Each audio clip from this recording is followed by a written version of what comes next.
Hey, this your girl coming all the way from the US of A, yeah baby, aka Ya Bantam. And me di fill up bows in pan and to see one roach with your money how Ghana mat other romantic. What's me sending provisions as I sutra credit Emma Ebusuya for and the form one Ghana. And one is a ubako www.ghanamat.com. And them would say boy a sharp connection www.ghanamat.com. Let's try more provisions in the credit. Na really ankasa. I have.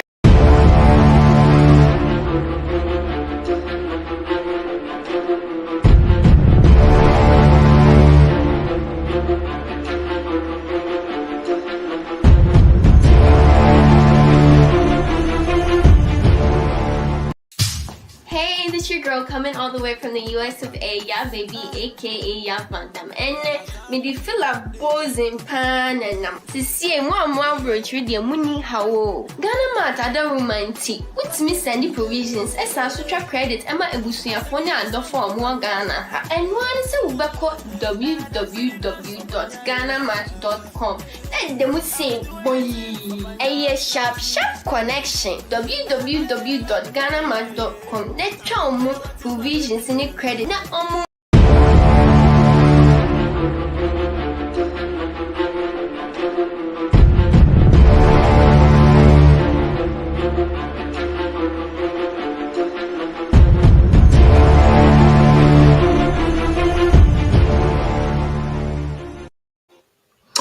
Hello, welcome to the Ghana Agenda. My name is Alfred Amuzu, and today it's February 7, 2021. Today, we have a very interesting show for you. I have my guests in the green room. They are waiting to join the show. But today, we are talking about two quick things because we know today is Super Bowl day, and we know our viewers in the USA are getting ready to support their teams and watch the game. So we are going to keep this within an hour. And today, so I have two topics table.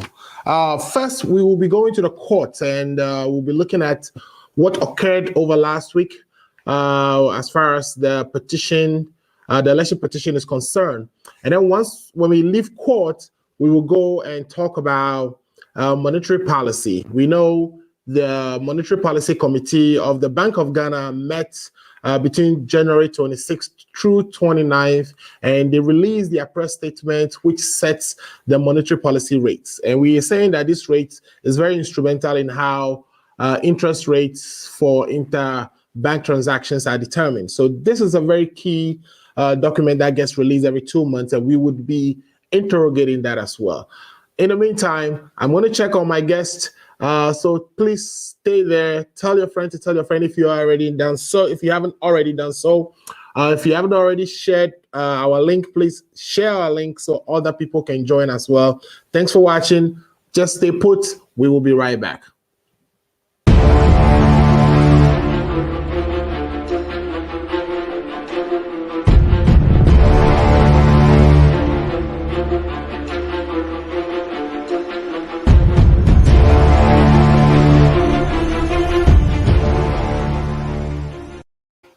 All right, welcome back to the Ghana Agenda. I'm already getting comments, so if you see me laughing, that is why.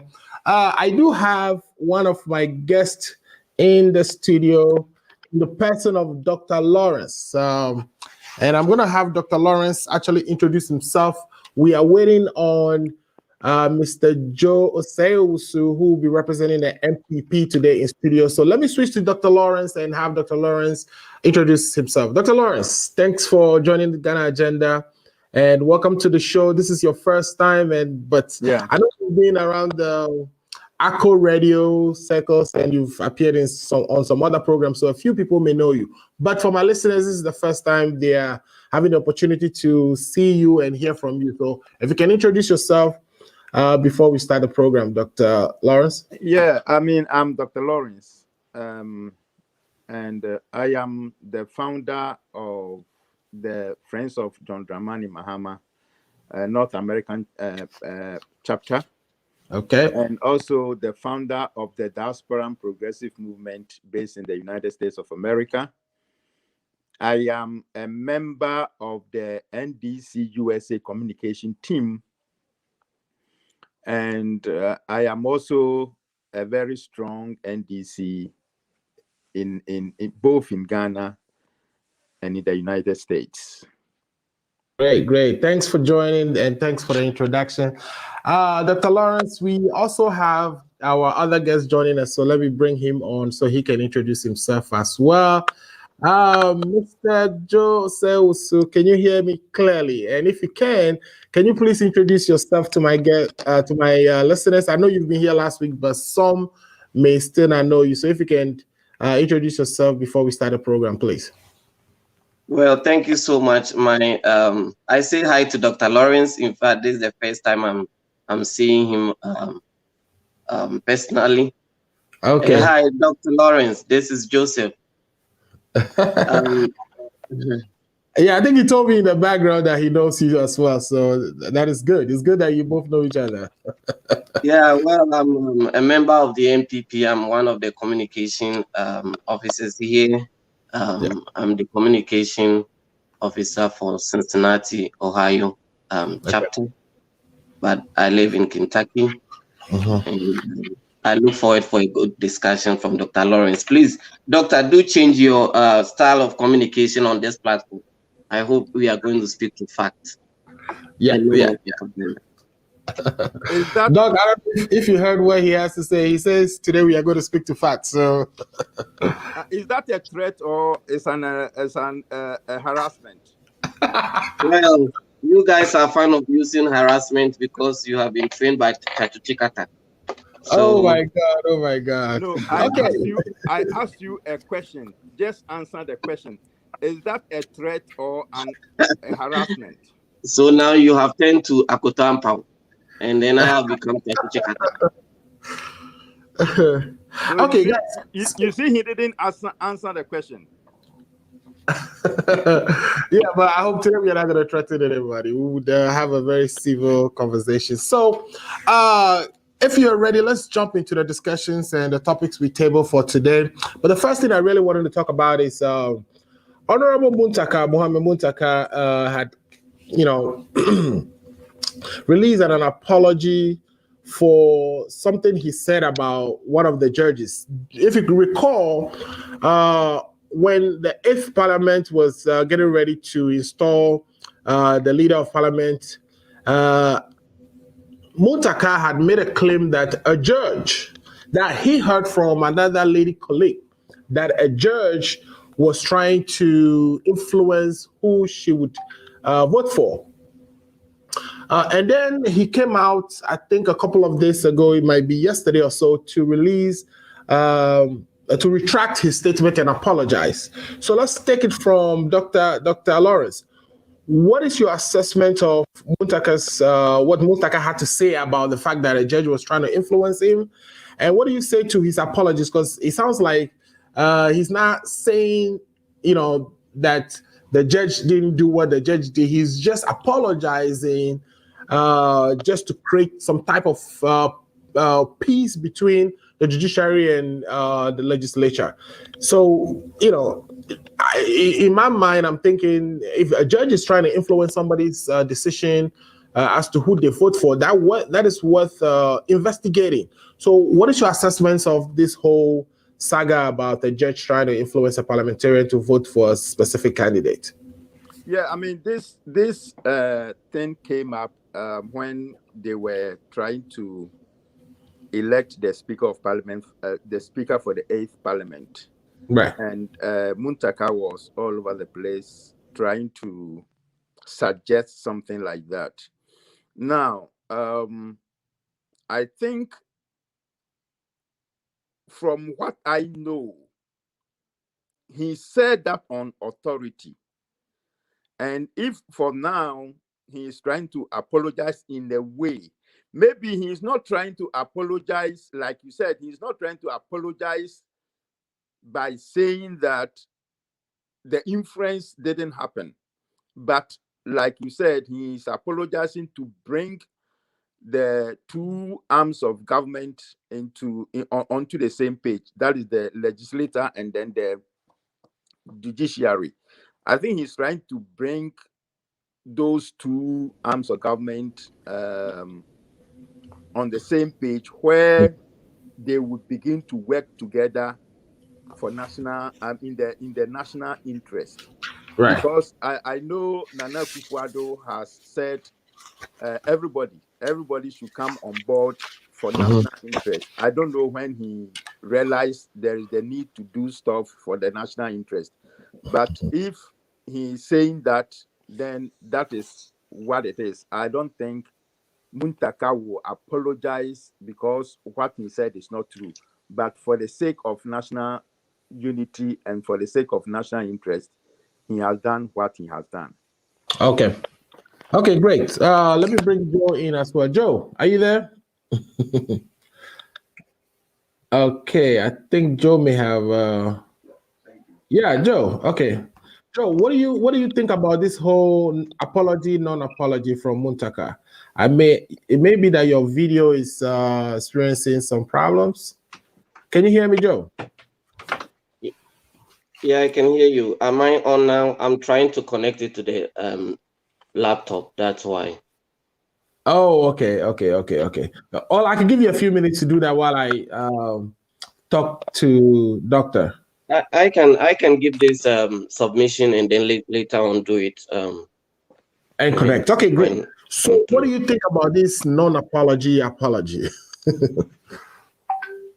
Well, clearly, it's not. I mean, it's not a news to me because it's just the trademark of the NDC, always throwing accusation without any evidence, making pronouncement without any iota of truth, because they lack integrity and they lack honesty.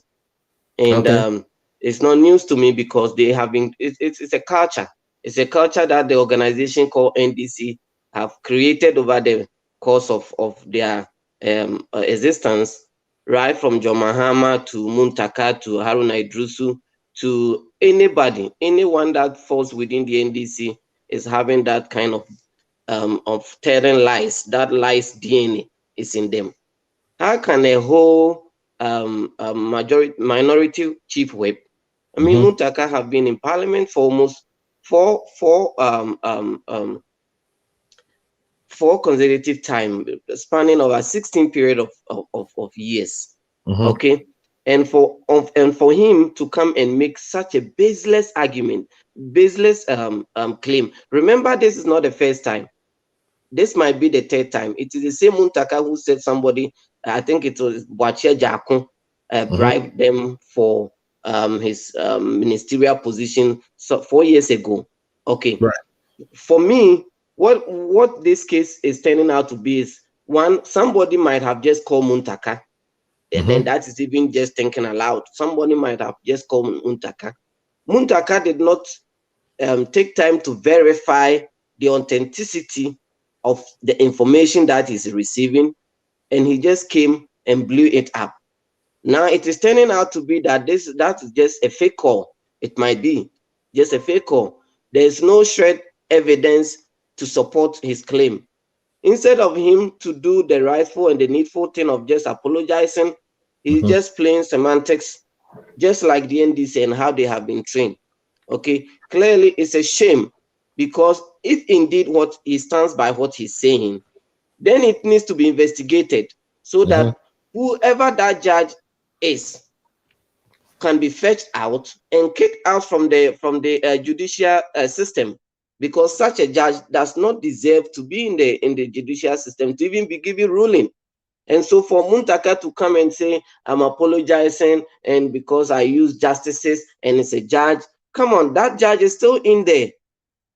And that judge can still be or will still continue to give judgment.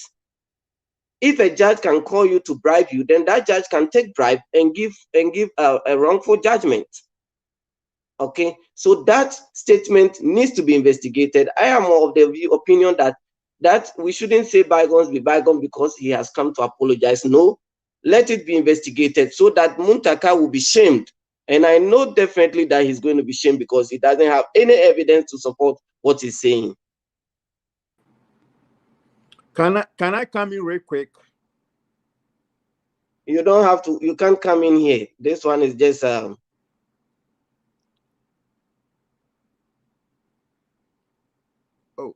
I can hear you, Mr. Host. Great. Sorry about that. My thing went on me. I was saying, can I come in real quick? Okay, I wanted to read what Muntaka has to the statement he released, the press release. Then you come in. But in the meantime, Joe, if you can fix your video so you can come in and show your face, that'd be great. So the press release from Muntaka says allegation of corruption against a Supreme Court judge retraction and apology. I have reflected deeply and consulted broadly on the aftermath of the disclosure I made during an interview broadcasted by Joy News TV on 10th January 2020. This disclosure was based on a report from a trusted colleague, which was that she had been approached by a justice of the Supreme Court seeking to entice her to vote for a particular candidate during the contest for Speakership of Parliament. Admittedly, because I did not specifically name any judge, this may have had the effect of scandalizing the judiciary in its entirety. This unintended consequence is deeply regretted. I therefore wish to peacefully, respectfully retract same and apologize for the harm done for the image and reputation of my Lord Justices of the Supreme Court and the judiciary as a whole. Based upon good counsel, I have also decided to let sleeping dogs lie and will consequently refrain from any further public commentary on the matter, which, as I have indicated, was originally reported to me by a female colleague parliamentarian. I implore the media and the general public to kindly respect the spirit in which I offer this retraction and apology. It is my fervent prayer that the existing historic cordial relations between the legislature and the judiciary will not be affected by this incident, but will continue to grow in the interest of the country. Signed, Honorable Alhaji Muhammad Muntaka Mubarak. So that is the statement. This is what was released by Honorable Muntaka. Now, Joe is saying that if a judge is actually trying to entice a member of parliament to vote a certain way, that it should be investigated. I know you wanted to say something to that, Dr. Lawrence. Yeah, I was going to say in the statement that Muntaka say that there shouldn't be any investigation on what he said. Right. Did he say that? Say that again. I said in the statement that you read. Yeah. Did Muntaka say that there shouldn't be any investigation on what he said? No, he did not. So what is this MPP guy's problem? Okay. If he has said something, Dr. Lawrence, the Joe, issue Joe, is that finish. Joe, wait for him to finish and you come in. Yeah, Joe, Muntaka has not said what he said should not be investigated. He said for the benefit of the country and in the national interest for both the legislative and then the judiciary to work hand in hand, he's apologizing and retracting that statement. Right. Now, this is somebody who has made a statement and he's retracting and apologizing. What does this got to do with NDC? You see, when you introduce Joe, he said this show is not a propaganda show. This show is based on facts and figures. And so I was thinking he was going to speak to the issues without necessarily doing any propaganda or bringing articles or bringing materials into this conversation that are very unnecessary. Because I could have gone on and also mentioned some names to equate what Muntaka has done. Or I could have gone on to mention some names and some events to equalize what Muntaka did. But I decided to respect the show and stuck to the issues. That is why I told you that Muntaka, in the national interest, did what he did. Joe went all the way and talked about NDC and all those people and John Mahama and Joe. Let us respect the show. Let us speak to the issues. Let us not bring people and materials that do not matter into this show, so we can have a very meaningful and educated program for our listeners. Thank you. Thank you so much. I support what you said 100%. Let's not let's make it a very meaningful conversation and not bring in Mr. Host. Yeah. Mr. Holt, isn't it intriguing that if indeed Muntaka wants national cohesion and progress between our cordial relationship between the legislature and the judiciary, Muntaka would have made a formal complaint to the Chief Justice or even to the Speaker of Parliament, so that there will be a bilateral kind of investigation between the two bodies.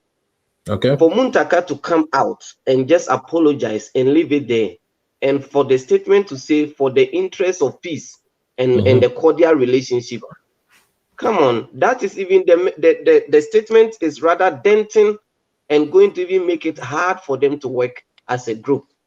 And so I will admonish NDC and Muntaka, if indeed Muntaka stands by what he's saying, then he needs to make the proper channel is for Muntaka to make a formal complaint to the Speaker or write a letter to the Chief Justice demanding for as it called, demanding for some sort of investigation by the two bodies. Anything less than that is just a gimmick, political gimmick there to throw dust into the eyes of the public. And I don't know how Dr. Lawrence sees it. This, in fact, the statement itself is very bad. I'm tempted to agree with what you are saying, because I think this shouldn't just be something we sweep under the carpet. Okay, let's, Doctor, I don't know if you want to say anything to that, but I want to quickly switch to the court.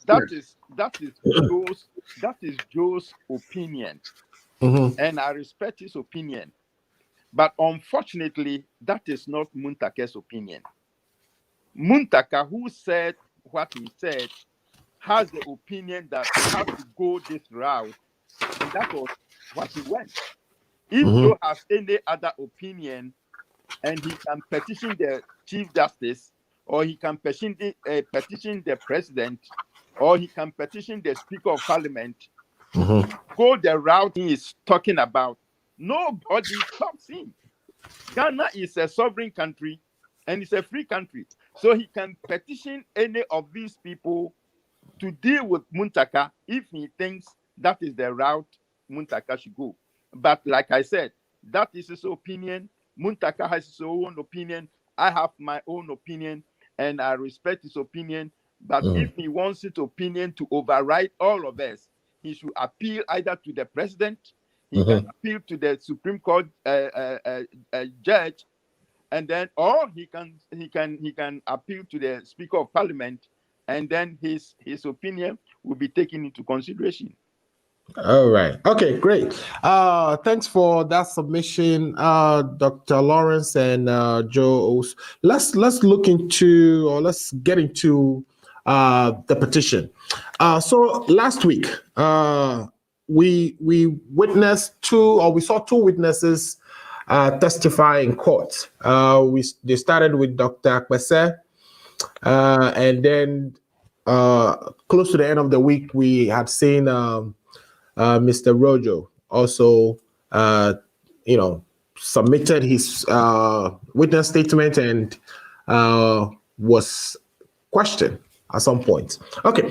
In Dr. Akpese's testimony, certain things came up, like him and Rojo being the representatives of the NDC being asked by the electoral commissioner, the chairperson of the first respondent, to leave the strong room and confer with the petitioner at some time, at a certain point during the process.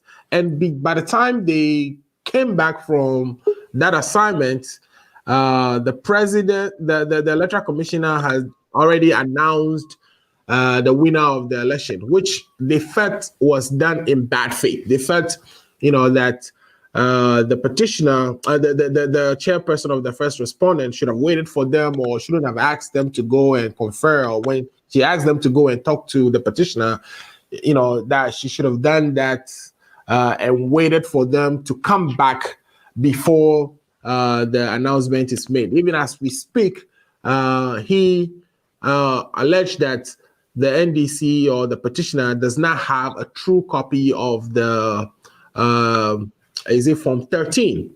Yeah. Dr. Lawrence, you have, I'm sure, also listened to the testimony. Why would the NDC's representative in a strong room abide by an advice from the chairperson of the first respondent and leave the strong room, which is the singular responsibility they are supposed to execute on that day? The only single thing they were supposed to do that day was to stay in that room and be the eye of the petitioner. But they left the room because they were asked to do so by the by the chairperson of the first respondent, somebody who the NDC have had an antagonistic relationship with for his whole time as the electoral commissioner. When the electoral commissioner wanted to conduct the registration exercise, the NDC was against it.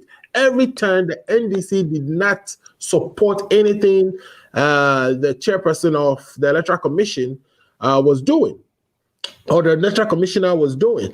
And at the very important moment where, if there was an opportunity to not listen to the electoral commissioner, that was when they decided to listen to the electoral commissioner. What is your assessment of this whole situation? Should they have left? And why did they choose now to be the time to listen to somebody they had a bad relationship with from all these years? You see, when you don't know the background to what happened that day, you would think that Professor White and Roger Mitchell did the unthinkable. Right. But this is the background to the story. Okay. Now, as soon as the electoral commissioner, who is Mrs. Jane Mensah, announced the results on the 9th of December, NDC, per our calculation of that result, got to know that the math did not add up, and that nobody in that group, or of all the 12 presidential candidates, nobody got the 50% plus one. So NDC and the flag bearer of the NDC did everything possible to sit Mrs. Jane Mensah down so they could go over the figures. This is basic. That was what Afridjan was doing. That was what Mrs. Charlotte Osei did. It is basic that once you have the figures and there are discrepancies and the parties involved decide to bring it to your attention, you and any human being will listen to them. But here is the case. Jane Mensah was listening to the MPP who were saying, go to court, go to court. And in fact, some of us, we even demonstrated in Washington, D.C. here, and my submission was that this was not a matter of go to court. This was an arithmetical error that the NDC and the flag bearer of the NDC were asking the electoral commissioner to come to the table so they will sort it out. So they don't need to go to court. But the electoral commissioner was listening to the MPP, go to court, go to court. And of course, she thought NDC should go to court. Now, on that day of the 9th of December, Pastor White and Roger Metal were in the strong room. The NDC and the flag bearer of the NDC had already sent messages, not one message, messages to the electoral commissioner that they should sit down and deal with the mathematical errors in the declaration.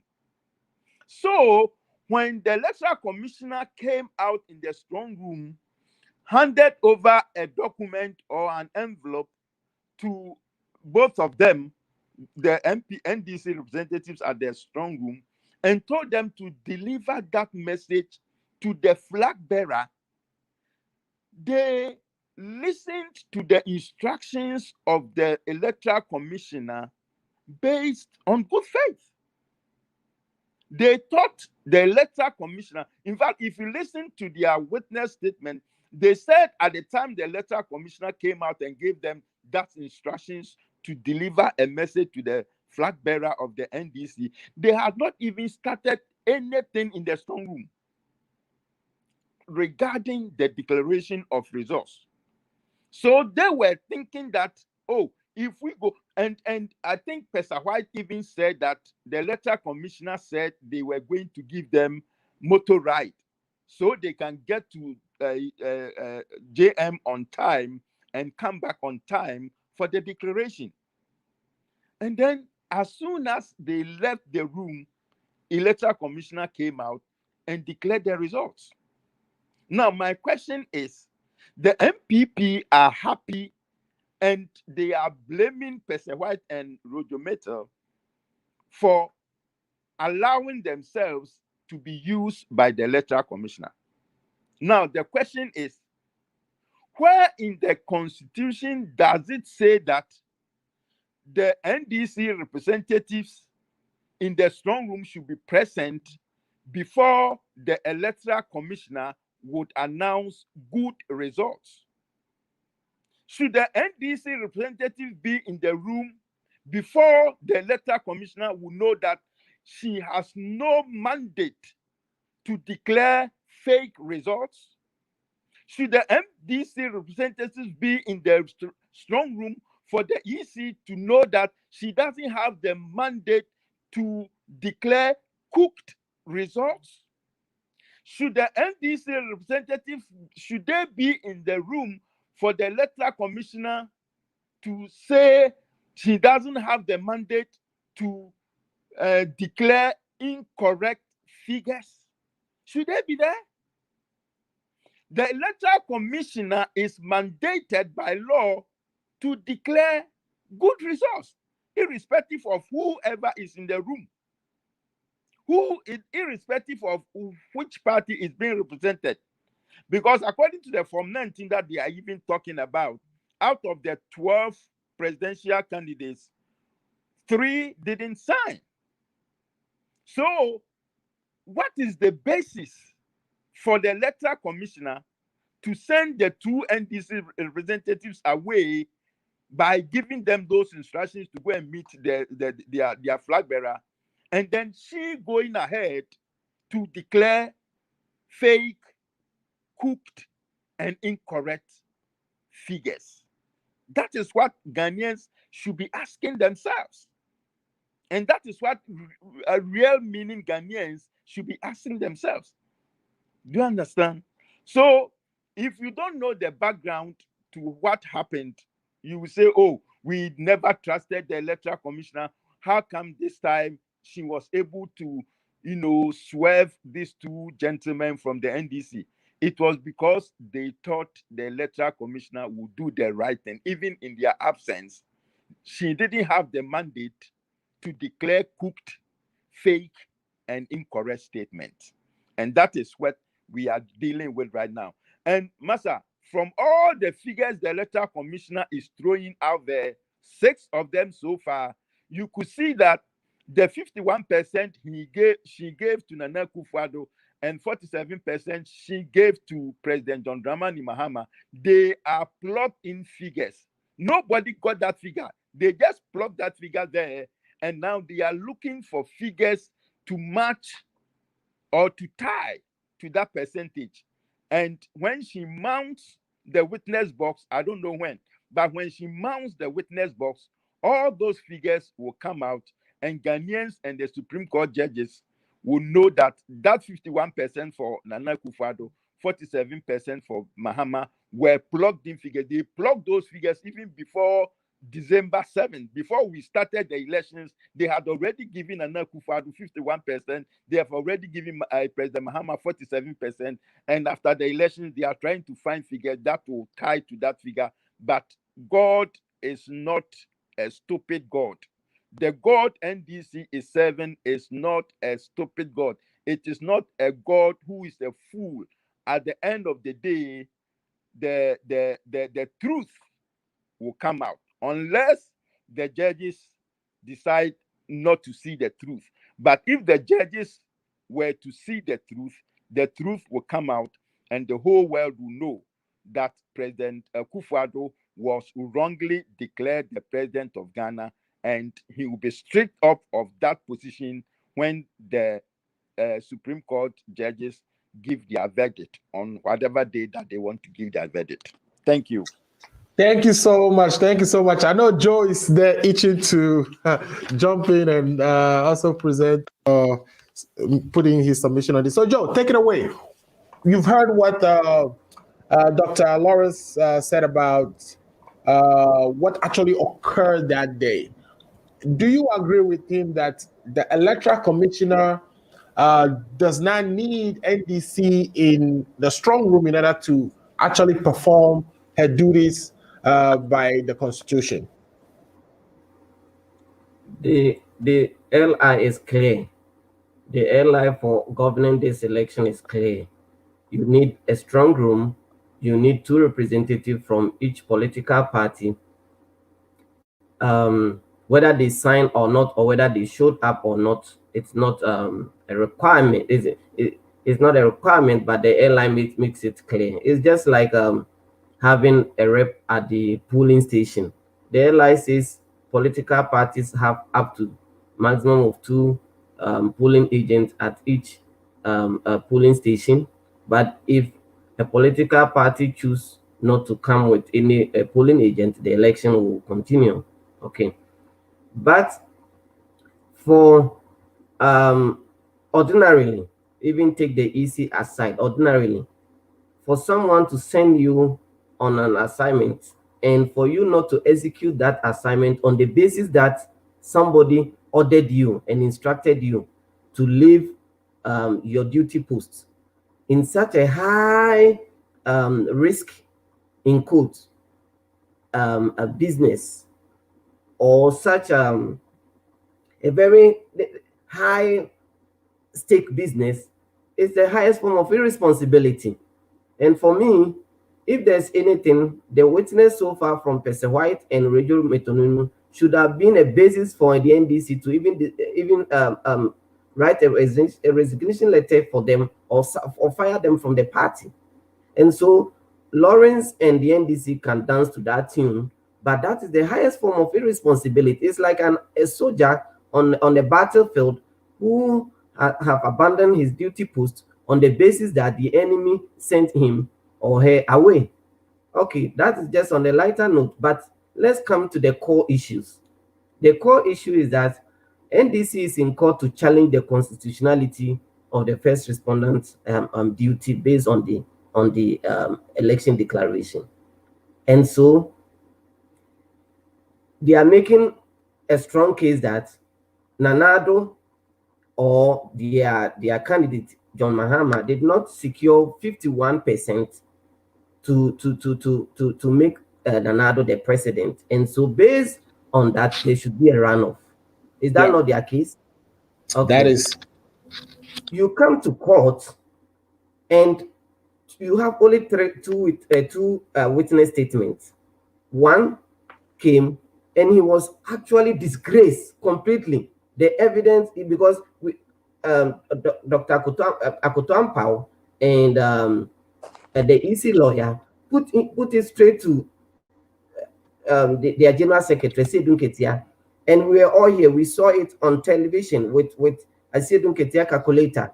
He calculated it, and Nanado secured 51 point something percent. Mahama got 40 something percent. Then that is without Techiman South.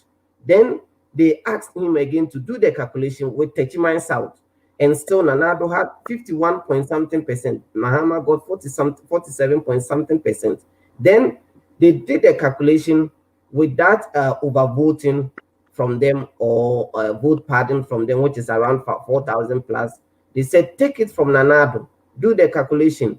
Nanado was still having in excess of 506,000. Then they said, add that calculation, add that figure to John Mahama, and Mahama was still 47 point something percent.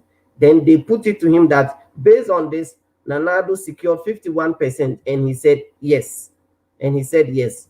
Then the Supreme Court justices asked him, Mr. Sedun Ketia, do you have any document? Do you have any figure? Because based on the airline governing this election, the NDC is having the almost 40,000 pink sheets from the polling stations individually. Forget about the regional coalition. Forget about the national coalition. NDC is having the pink sheet from the polling stations, and Aferijan made it known to us. In fact, the Supreme Court ruling in 2013 made it clear to us that elections are won at the polling station. So then the Supreme Court Justice, I think Justice Appel was appointed to the Supreme Court by the NDC. Then the justice, and he is the one who has been asking the very hard critical question and putting it to the NDC. Then he asks, do you have any calculation to support your claim? Then Chachuchikata Sedun Ketia response was, my lord, no. Then he said, he asked him, do you have any evidence to support your claim that Nanado did not get the 51, Mahama got 47 or whatever figure? Then he said no. Okay, so I was expecting that Percy White's witness statement will come and actually reinforce, because that is what the court does. The court always, in this case, Mahama himself, who is the petitioner, is not even there testifying. So Mahama is using somebody as a conduit to testify. The law allows that, so no issue. Now I was hoping that Percy White is coming to reinforce what Sedun Ketia is saying, so that it makes their case even much clearer. He comes, and about 10 paragraphs of his statement was struck out. Then when he was asked, because core to Percy White's testimony is that the EC sacked them away or asked them to leave with the intent and purpose that he's going to declare a pre-arranged figure. Then he was put, and I'm sure Dr. Lawrence watched it. Then a question was thrown at him that, do you know that the first respondent, a chairperson, does not have the authority to ask you to leave? And he responded affirmatively. He said, yes. Clearly, that witness statement had been trashed. Everything that he said has been trashed to the garbage can. There's nothing that will stand. It's absolutely cost 90 job that he came to do on that day. With that in mind, NDC quickly now fall on. Remember that the Supreme Court justices gave us a deadline that we should all file our witness statements. NDC did not go by the first witness statement date. They went to court with a motion, an application for interlocutories when they were supposed to have filed the witness statement. And then the Supreme Court justices declined that. Instead of filing 5 witness statements, they now filed 2. And then when they realized that the 2 witnesses that they have relied on, the so-called star witnesses, have failed them abysmally, and that they don't have any case based on what the Supreme Court justices and the questions put into them, they don't have any they cannot even pass the first threshold. You remember the Supreme Court had already set up 5 point that they are going to rule the case on, whether or not there's even a legal basis for the pleadings, and whether or not Mahama had 51, none had 51% based on the calculation, and whether or not with Techiman South, whether Nanado will still maintain 51 or not. So now, because they knew that they have not even, they don't stand any chance of winning the case, then they decided to bring another witness, Nicodemusly, because the obvious question would be, why did the NDC not bring Rojo Metenunu the first time, since he was the one that the EC chairperson spoke to directly, but rather brought Professor White? And when they realized that their case had been nailed, they decided to now introduce another witness and clearly read all the 34 or so paragraphs from Rojo Metenunu, and none, absolutely none, talk about the case. That is why Akutampa wanted to throw the whole. When I was watching, I was like, before Akutampa ends this strike out paragraph, the only sentence that will be left on will be, my name is Rojo Metenunu and I live in so and so. But anyway, Supreme Court struck, I think, 5 of them, which is core to all their witness statements from Rojo Metenunu. Clearly, Dr. Lawrence and the NDC fraternity should be frightened and be crying by now that their leadership has failed them. Instead, the same argument, I told you here on the platform before we commenced that the same argument that, I'm sorry, just bringing my submission to an end, the same argument that Muntaka was making just a couple of minutes ago. Right. The relationship between what Muntaka said and that what Dr. Lawrence is saying, the relationship between them is that, one, they are all from the NDC. 2, they don't have any evidence to support. And that is why I tell you, 3, all are lies. And that is why I said the NDC is breeding a crop of people that we call somehow liars, because they make baseless arguments without any shred of evidence. He is saying the result that declared by the chairperson was pre-arranged, yet it's been almost 2 months after the election. In fact, today is exactly 2 months after the election. That is almost 60 days.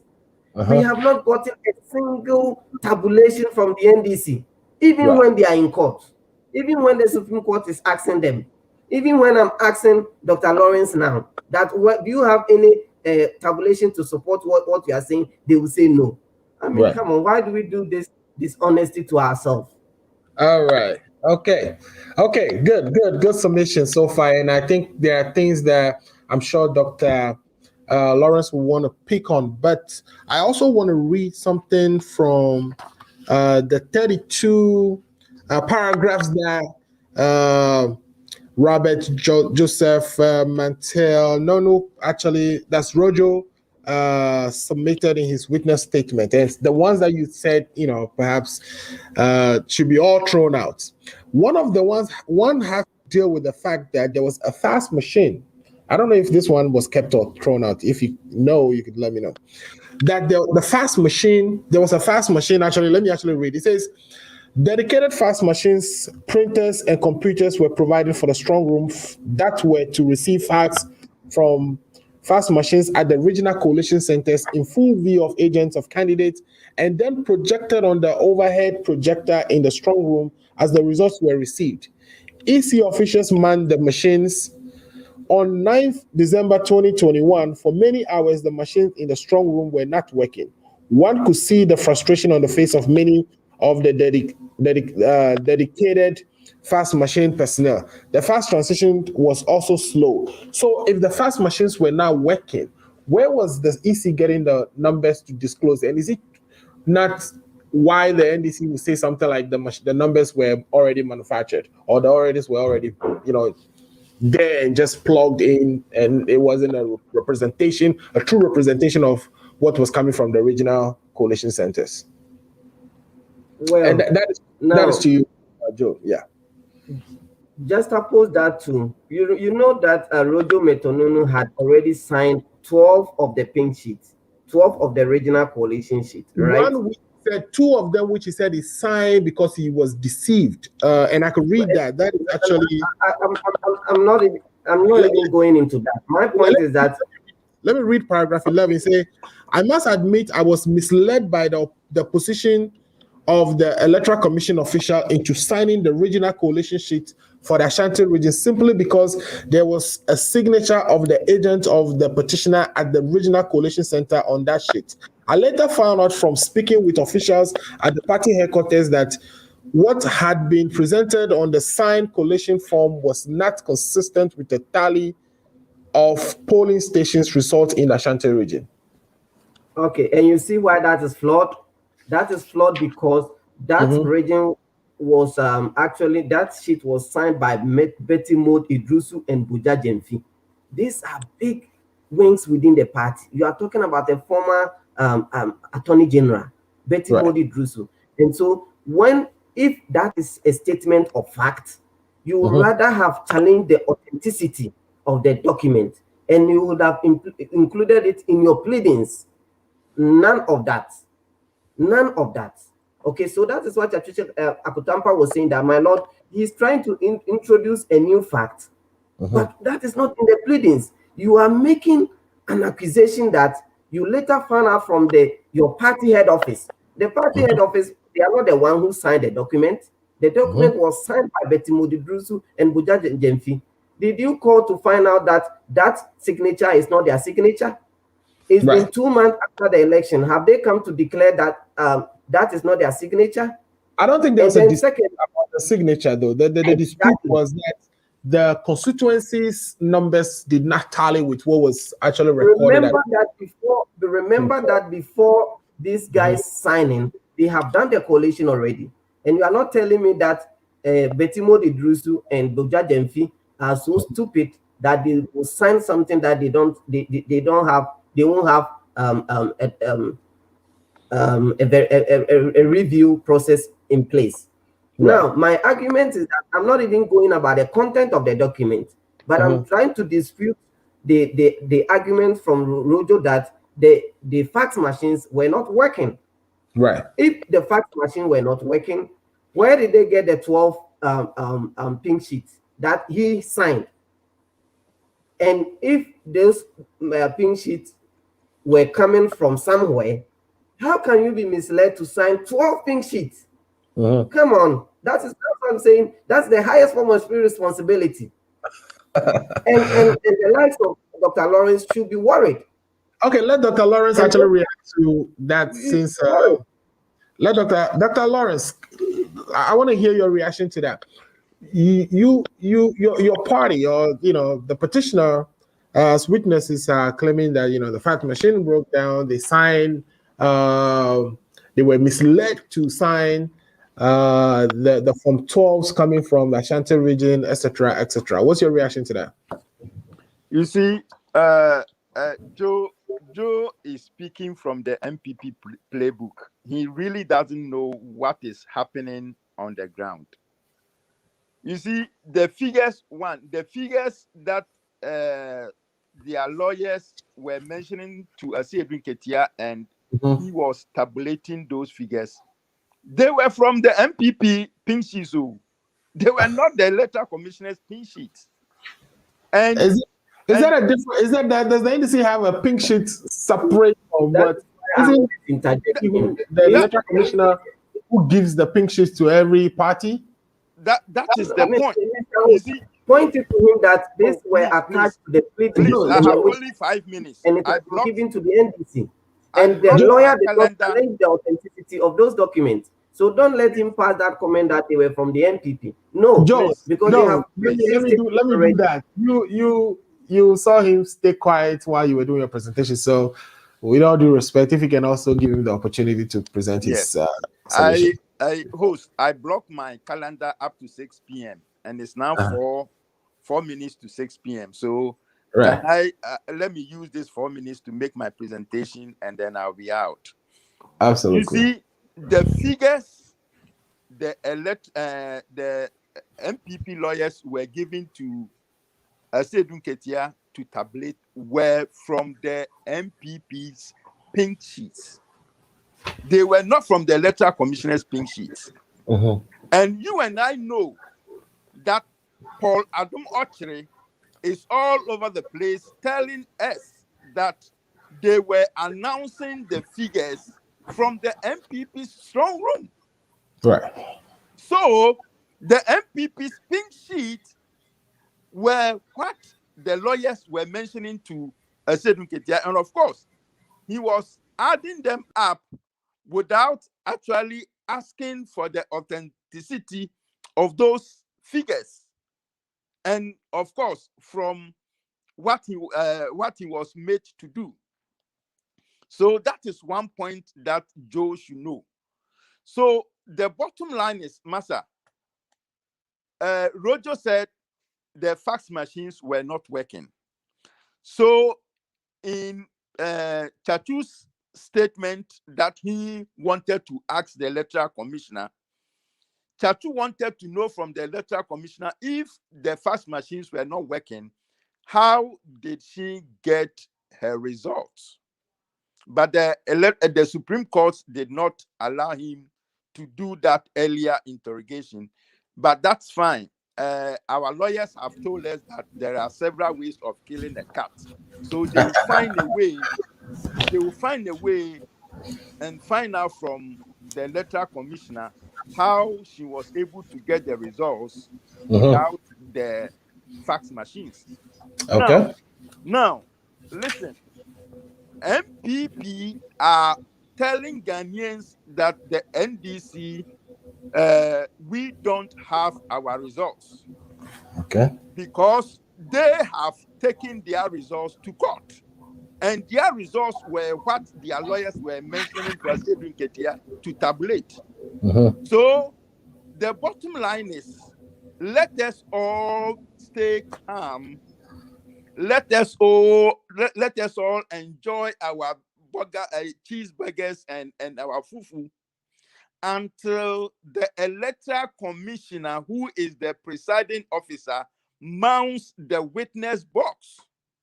And then when she mounts the witness box and she faces Chetukata, who is a law institution, then we will actually know what figures to use to declare the presidential results. Because as I speak to you, ask Joe if he knows the total votes cast for the December 7th elections. Ask him if he knows that figure. He doesn't know. Nobody knows.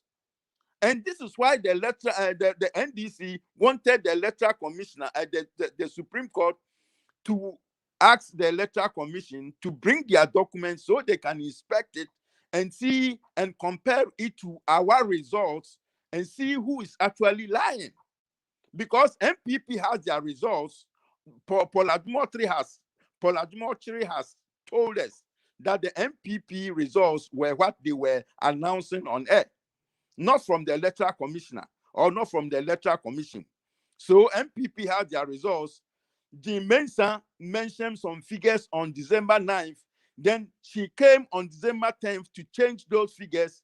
And since that time, she has been changing those figures and is now saying,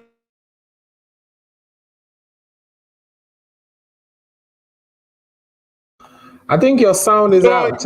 Okay, go ahead. let us enjoy our fufu and our cheeseburgers until the electoral commissioner, the presiding officer, mounts the witness box, and then we'll see the true figures that will be declared for the elections. And all right, thank you. We'll know whether the figures Akutampa was announcing to Asedun Ketia were actually the true figures, or there is another figure somewhere. We will know. Don't worry, Joe. Don't rush. Just calm down and let us watch the figures that will come out when Jim Mensah mounts the witness box. Thank you very much. Okay, so Doc, I know you have to leave, but we also wanted to just keep this program within an hour. But there are some comments that I want to read out, and if you can hang around and answer some of those comments quickly, and then we can bring the program to an end. No, I gotta go. I have already told my clients I will be back at 6 o'clock, and they are waiting outside in their cars Okay. I mean, it pains me that I got to leave this show, but at the same time, I have to take care of my family by working to make more extra money. I hear you. So, And my understanding is you're an accountant and you are in the Alexandria, Virginia area. So when people are interested in filing their taxes, that you help with that. Is that correct? correct. Okay. And this season is so hard for you. I was gonna bring you in again. Of course, we wanna push your business as well, and we want you to continue to help us grow the platform. But thanks for at least giving us a little bit of time today. Yeah. And we would actually look forward to having you again one of these days when you get a chance. Thank you so much. It's Thank a you, pleasure meeting Joe. We'll meet again on Dr. Osajine's show, and then we will talk You're about just running away. figures. You're just running away. Just like You said, Doc, you're running away. just like Peter has been running away from the court. Oh no, don't say that. Okay.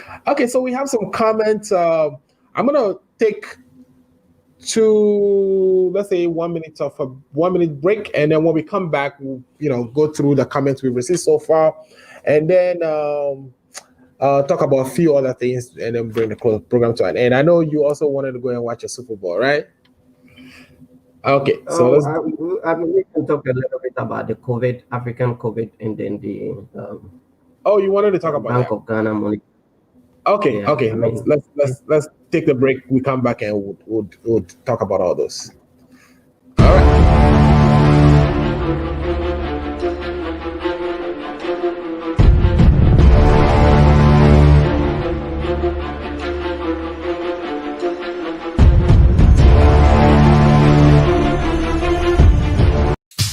Hey, this your girl coming all the way from the US of A, yeah baby, aka yeah Vandam. And me di feel a buzzing pan and to see one virtue the money how Ghana mat ada romantic. With me sending provisions, as I track credit, Emma Ebusuya phone and for more Ghana. And one is a www.ghanamat.com.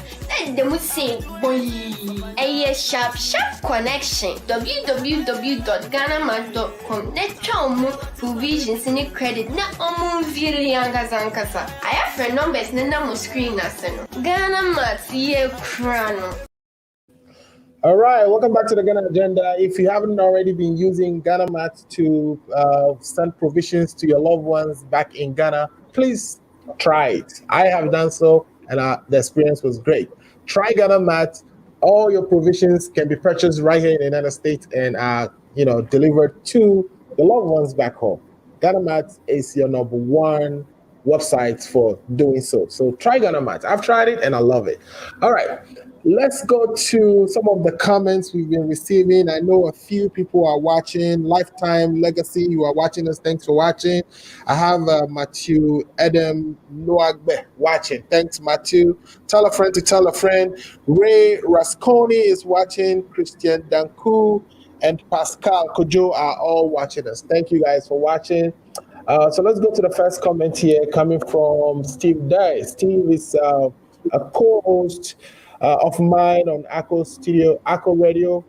We host a show called Steve and Alfred Show, and it comes on every Monday. We talk about issues impacting Africans living in America. And we also talk a little bit about Ghanaian issues as well. I do my updates for the week where I summarize all the things that happen on within the week and some of the things we discussed here on the Ghana Agenda. So if you're not doing anything on Monday between 6 p.m. Eastern Standard Time to 8, please join us on Akko Radio for Steve and Alfred Show. Thank you, Steve, for your comments. Steve is saying, looking good, my man. Thank you, Steve. We really appreciate that. And I think he also said something about my Lacoste and my suit, so he likes that. Thank you, Steve, again for that one as well. Ray Rasconi says this Joe guy is incoherent. If he's speaking of culture in an organization, he totally got it wrong. The lies that characterize the NPP administration. So Joe, you can respond to that once I'm done with all that. That is coming from Rasconi. If you want to respond to a specific comment, Joe, let me know and I'll bring that one back up and you can respond to it. Rasconi again says, we have seen judges that were report in bribery standards if Joe is currently with happenings in Ghana. If Joe is currently with happenings in Ghana, okay. So he's saying that, of course, you know, the Anas expose has taught us that, you know, judges take bribe all the time. Okay, the next one is coming from Arco Radio, which says, I believe if what he said was true, Muntaka wouldn't have apologized. Okay, that's my bosses at the Arco Radio. All right. Then also, Rasconi again said Dr. Lawrence must be able to respond to Joe well, but he didn't do that perfectly. Okay. All right. Doc is out, and we'll pass that information to him. Ali Jacob say hello, hello, bro, good job. Thank you, Ali. And our own Dr. Edward Ofori, who's our health expert at Arco Radio, also made a comment. He says, great show. Thank you, Dr. Edward, and thanks for staying up late last night and helping me make my picture look very clean. Thank you so much. I really appreciate it. Okay. Mr. Ato Kombinada. So Ato is also part of the Ako family. He's asking, when can we call and what is the number to call? I am working hard at that. We are trying to get the equipment to enable us to bring in our viewers to make comments via telephone. So we'll get that ready shortly at some point, and viewers and listeners will be able to call into the program. And then the next one again is from Ato again, coming up. He says, the Electoral Commission is mandated to declare good results. I suppose any result that confirms that the people rejected the NDC is not good. Okay. And so should not have been declared. Is that a logic? That's what I think he's trying to say. He said that's an NDC style. Okay, well taken. I wish I read that while our NDC guest was here. But we'll get that information to him, or he will replay and be able to read what you said. Dr. Akuto again said, great point, Joe. So Joe says, so you are getting some fans from Ato Combinance. So keep that up. Good job so far. Okay. And then Lifetime Legacy. Lifetime Legacy says, great job, guys. Apollo from Indiana. Thanks for watching. Lifetime Legacy. Tell a friend to tell a friend. Ghana Agenda is on every Sunday. Again, Lifetime Legacy. Muntaka apology is because how NDC is losing cases. All right. So that has been all the comments we've had so far. Do you want to respond to any particular one, Mr. Joe? Oh, no. I mean, I respect any comment that comes from the US. I mean, it's democracy, so they have. Yeah, so they have the right to make comment. Thank you. Thanks for that. We also we have Alhaji Abdullahi watching us. Thanks for watching, Alhaji. Share the video so that all the friends can also watch. Then who else? We have Somalia Mama, Sumaila Mama watching. Sumaila, please share the link and tell your friends to tell their friends the Ghana Agenda is on. All right. So, Joe, let's talk about. It'll be hard to talk about the Electoral Commission since my politicals are gone. Okay, Joe. So let's switch to monetary policy, right?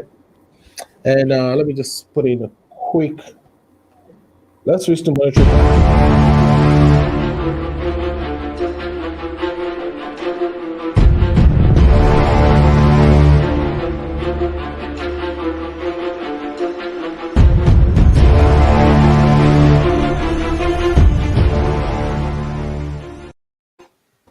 All right, so on the monetary policy front, Joe, I'm just going to give a quick background, and then we would bring you in for your submission.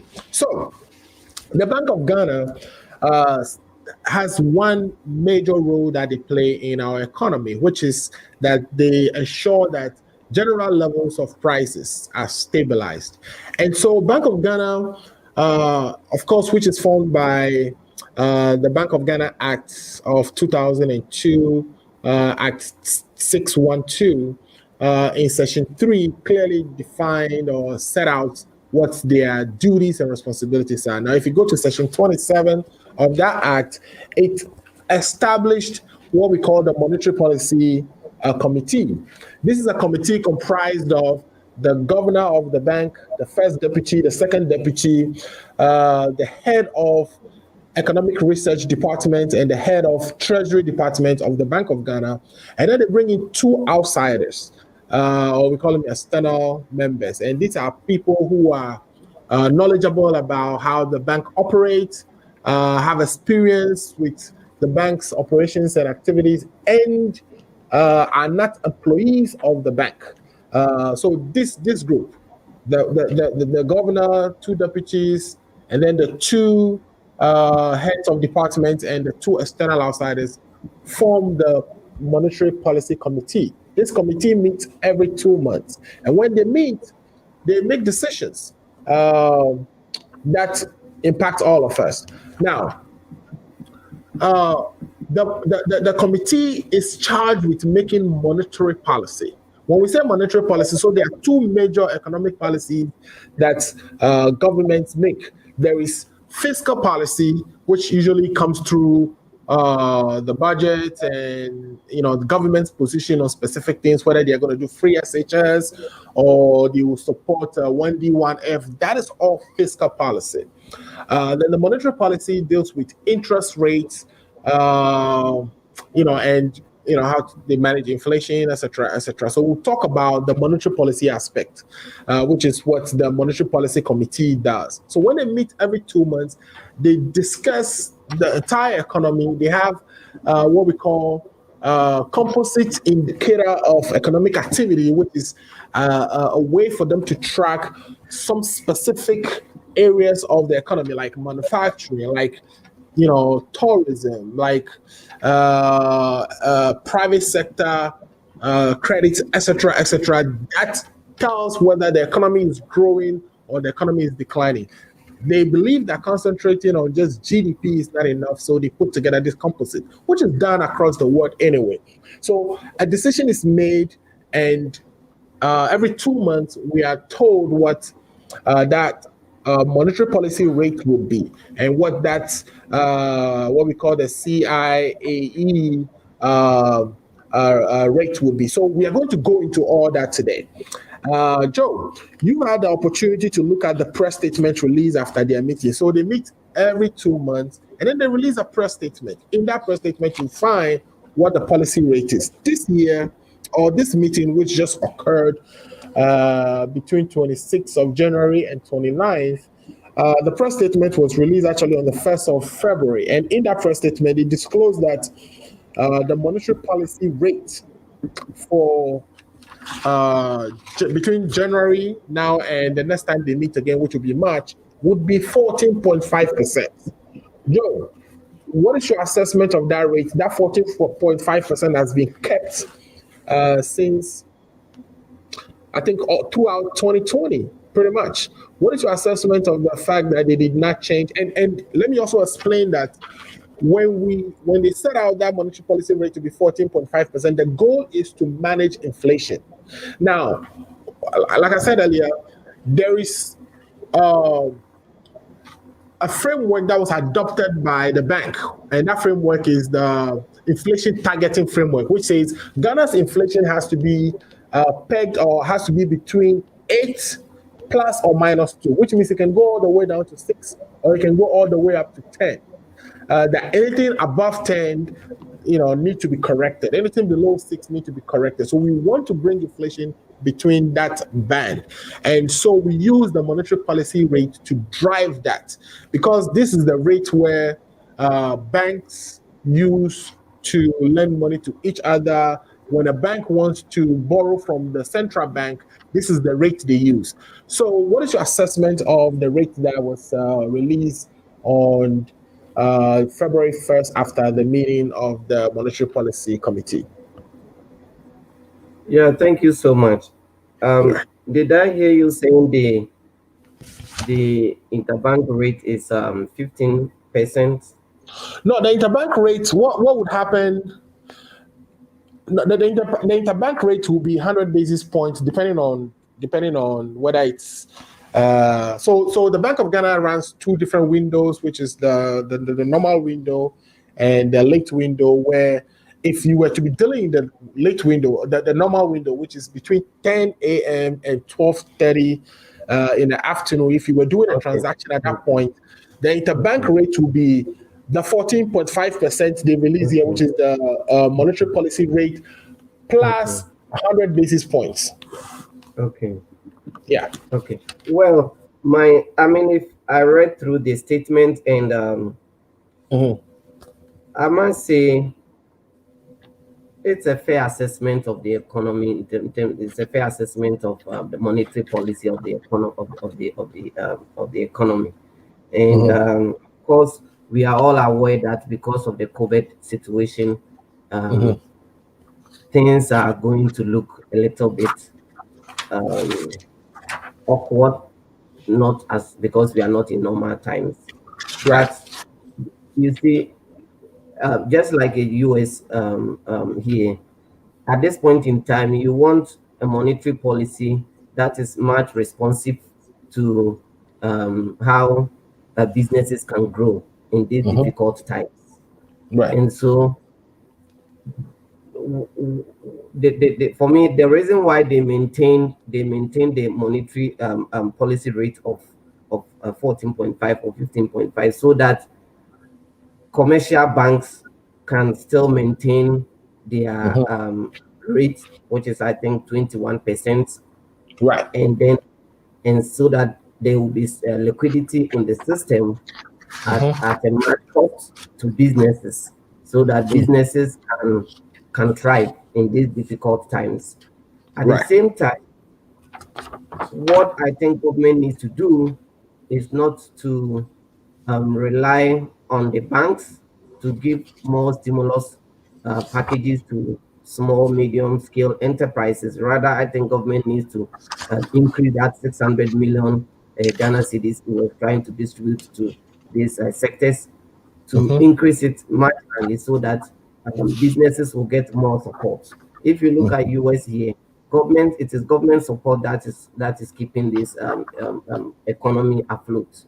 Right. Now, when government begins to do that, you remember in their statement they are talking about public debt now for 74.4%.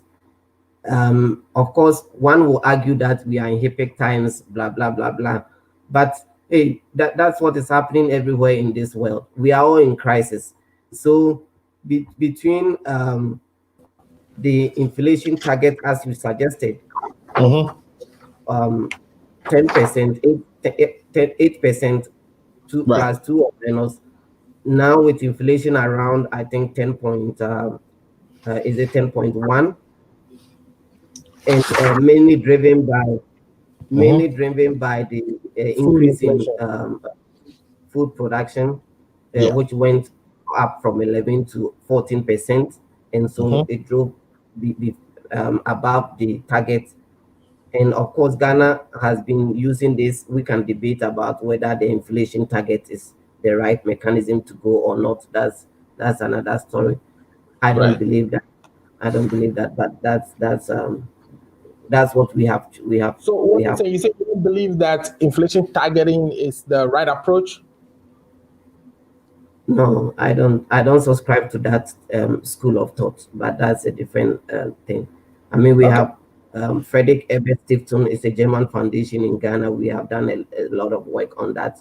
I think that we could increase inflation marginally towards if we can get all parameters also. We can talk about that later on. But the point is that it has increased, and for me, it is not surprise. We are in crisis, and so what government needs to do is to work hard to eliminate some of the excesses in terms of waste. I don't think there's a problem with the government not hitting the inflation target. Matter of fact, they actually hit it in November, because November the inflation was about 9.8, and then in December it went back to 10.4. But you recall that when COVID actually struck, that the government came back and asked for suspension of the Fiscal Responsibility Act, which actually holds the government at keeping a deficit below 5%. So 5%. yeah, so which means, of course, there's going to be a lot of money flowing into the system. When there's a lot of money flowing in the system in form of stimulus and what have you, of course, inflation pressure is going to mount, right? And that is what we've seen in inflation. So exactly. And in fact, if you see that you have that 5%, you have exceeded it almost by 10 point. I think it's almost 10 point something, 10.8. That's like doubling that Financial Responsibility Act you have set for yourself. Right. Okay, so that means that you're going to your inflation at least is going to uptick a little bit. Yep. But the point is that this 10.8 of the GDP of GDP budget deficit, with government need to be a little responsible in the allocation of funds. In fact, this is gone already, but what I'm trying to say is that say in the first 3 months of this fiscal year, government needs to be a little bit efficient in allocation of the resources. And if government can cut down costs, I'm sure government has actually given some kind of indication the way it has reduced its ministers from 120 something to 86. Government wants to run now a lean government so that at least we can cut down some of the excesses and some of the waste in the. Also, government needs to look into its cost of doing business in terms of project construction, whatever. At this point in time, government needs to do everything it takes to lower down the rate of accumulation of debt. By so doing, we can have some kind of physical space, at least, to settle what we have and bring the debt to GDP ratio below the 70% threshold we have all set for ourselves. If we are talking about 74.4 and the second rise of COVID in Ghana, if we have to still call for money, we are going to go to almost 80% by the end of the year, and that is not a disaster. That's really disastrous for the economy. Yeah, talking about loan, right? So one thing to bear in mind is before COVID, which so I'm going back to December 2019, the government debt, total debt, right? I'm looking on this blue one. I don't know if you can see the screen. I'm looking at this blue one. It's okay. You can quote it. That's fine. Page 7. Okay. So if you look at December, government debt to GDP was 62%, right? 62.4%. COVID came in March. In March timeframe, we were 61.4% percent of GDP, our total debt. By this November, our debt rose up to 74.4. You could even see just between August and now, we went from 69.5 to 74.4. So it tells you that the election and the processes around the election cost us a lot of money. And with the advent of new variants of, coronavirus coming up, and with the fact that COVAX, which is the coronavirus fund that the World Health Organization has that will provide vaccines to countries like ours, is only going to provide vaccines to cover about 6 million people, if you look at the forecast. So we have to buy vaccines for all these other 26 million people living in Ghana, which means we have 600 million rather. Say that again? I think it's 600 million, but anyway, we are going to distribute it along this. No, our population is 30 million, right? They only provide. No, I'm talking about the COVAX commitment to this COVAX group through WHO to secure our 600 million. Of the population. So they are going to support 20% of our population, right? And if you calculate that translates to about 6 million people in Ghana. Yeah. Okay, so we are saying that with that, Ghana has to buy, vaccines for the rest of the population, which is going to be about, we are about 30 million. I work in a pharmaceutical industry. I Okay. work with Thermo Fisher Scientific, and we have worked we've worked on a couple of COVID projects. I don't think Ghana is going to get COVID vaccine sometime even this year. It's not realistic.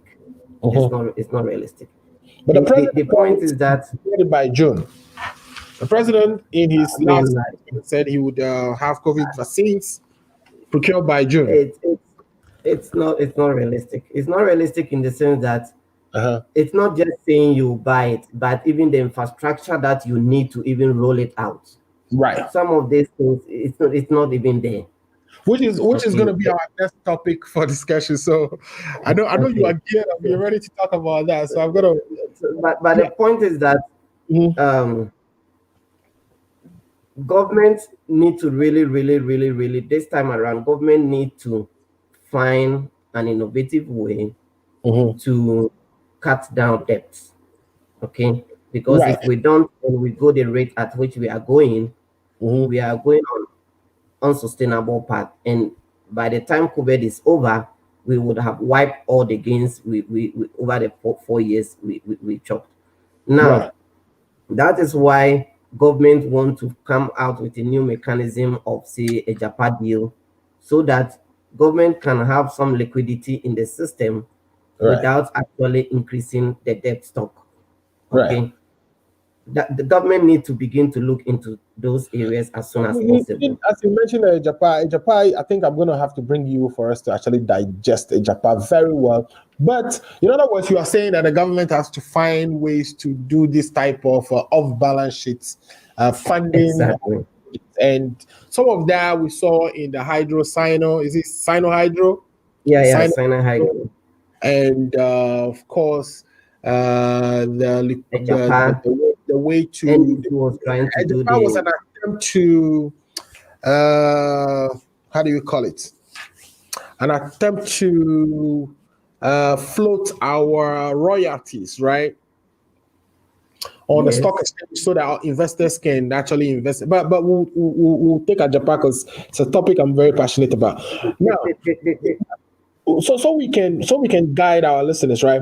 We know that the government, from what the president said, we take him at his words. He said he's going to acquire coronavirus for the 26 or 24 million Ghanaian citizens that will now be covered by COVAX. This means we are going to be spending a lot of money. So any prudential fiscal approaches that the government plans for 2021 out of the window. Our debt is going to continue to grow unless some miracle and we are able to find some money from somewhere else to buy these vaccines. We are going to be spending a lot of money in 2020, 2021 and 2022. And we want to make sure, we are clear on that. Is that your understanding too? Of course, there's no doubt about that government is going to spend a lot of money. But my argument is that in all fairness and in all truthful, I don't think that government is there's any real commitment from government in securing that vaccine. So the cost is not even actually going to come from the vaccine side. Because, come on, we are, if Canada is even struggling to get vaccine for its population, if most advanced economy are now fighting to get some of the COVID, not because they don't have money, but because the stakes are so high that countries that invested heavily in the COVID vaccine have already pre-ordered based on the investment that they put in the development of the vaccine. Okay, and there's no way Moderna or maybe AstraZeneca or Pfizer can shortchange those governments, whether it is UK or European Union or even the US. There's no way they can be shortchanged. It's going to be hard for WHO without any power, real power, to say, hey, AstraZeneca, give 600 million vaccine to COVAX so that we can distribute. It's going to have, where is the funding mechanism for that project? Of course, we can talk about, okay, China is going to bring that, or Russia is going to bring that, or we can, but it's not realistic. As I'm talking to you, Beijing, Shanghai, they are all under lockdown. So Right. for me, the cost is not going to come from government expenditure on the COVID vaccine. Right. I think that what government needs to do is to find a local homegrown solutions. Right. Homegrown solutions to deal with curbing the virus in Africa, at least for now, and then increase the testing at the port of entry, and also increase the contact tracing surveillance, so that we can control the rate of spread. Right. Whilst we pursue the homegrown solutions at that. But Right. for me, what government needs to do now in order to get its finances in shape is to make sure that it cuts down excesses.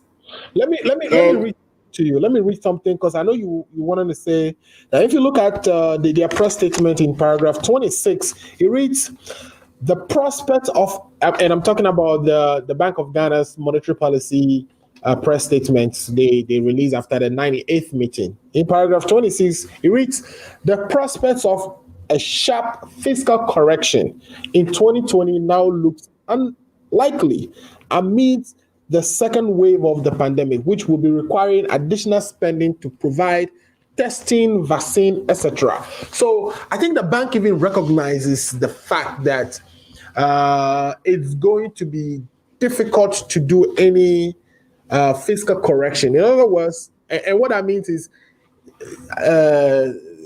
trying to avoid taking loans and pay off loans and, manage our debts and GDP ratios, etc., etc. That is not likely because of the fact that there is a second wave or coming up, and then there's a need to buy vaccines, etc., etc. Yeah, I agree with you. It's going to be hard, and I'm sure government is aware it's going to be hard. So what government needs to do? I mean, we can go to Parliament and increase allocation from stabilization fund. We can take money from stabilization fund. We can take money from the contingency fund to support government. Okay. We can also take money. Normally, I don't subscribe. We can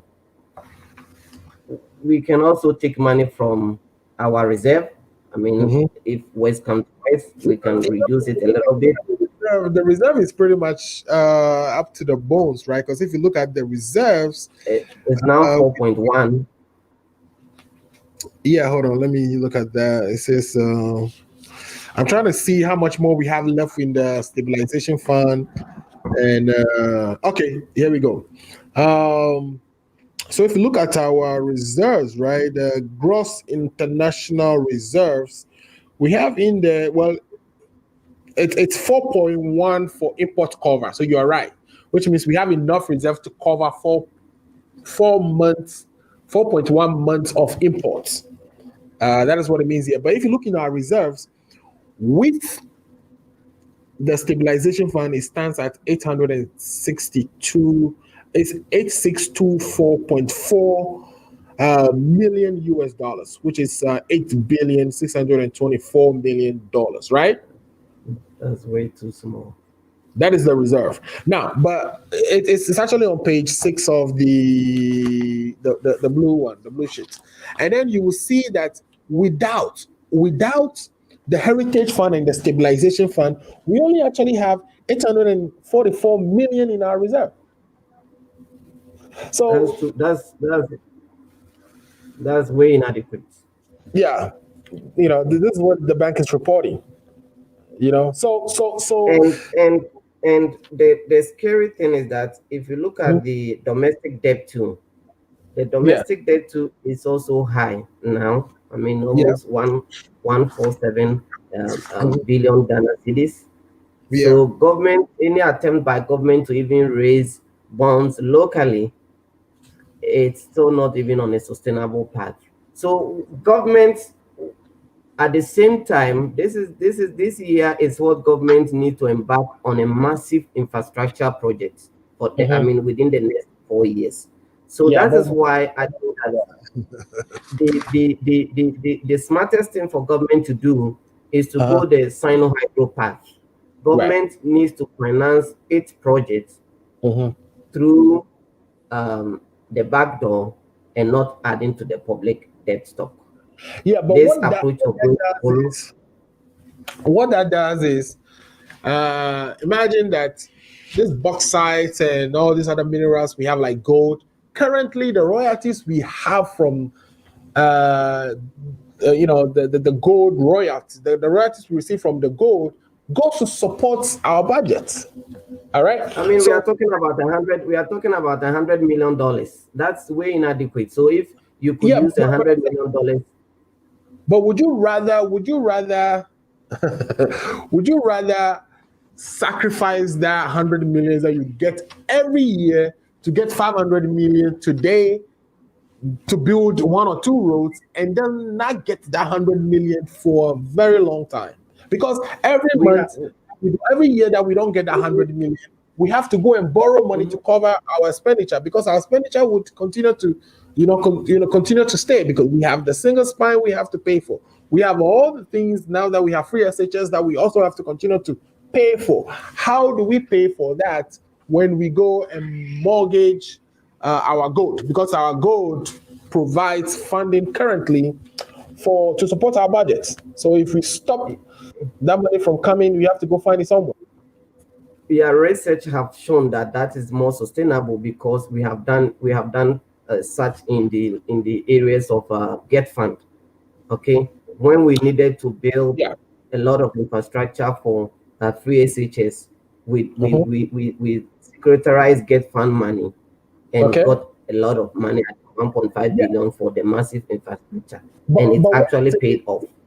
Get Fund doesn't go. You see, whatever we get from Get Fund, whether through whatever contribution, doesn't go to support our budgets. That's what I'm saying. I understand what you're saying, but then remember that it is the percentage of the gold royalties to our budgetary support is too small. I mean, we are talking about $150 million of royalties. Remember, it is not the entire revenue. It is just the royalty percentage. That's what we are mortgaging. Okay, so for me, if we can just mortgage the fraction of the royalty, I think it's 5% or so. If we are mortgaging that 5% to get money to support this short term, maybe 2, 3, 4 years, so that we can stabilize our economic indicators. We're actually mortgaging 76.5% of the royalties, not 5% as you said. The 76% is the percentage of the royalty 5%. I don't know if it makes sense.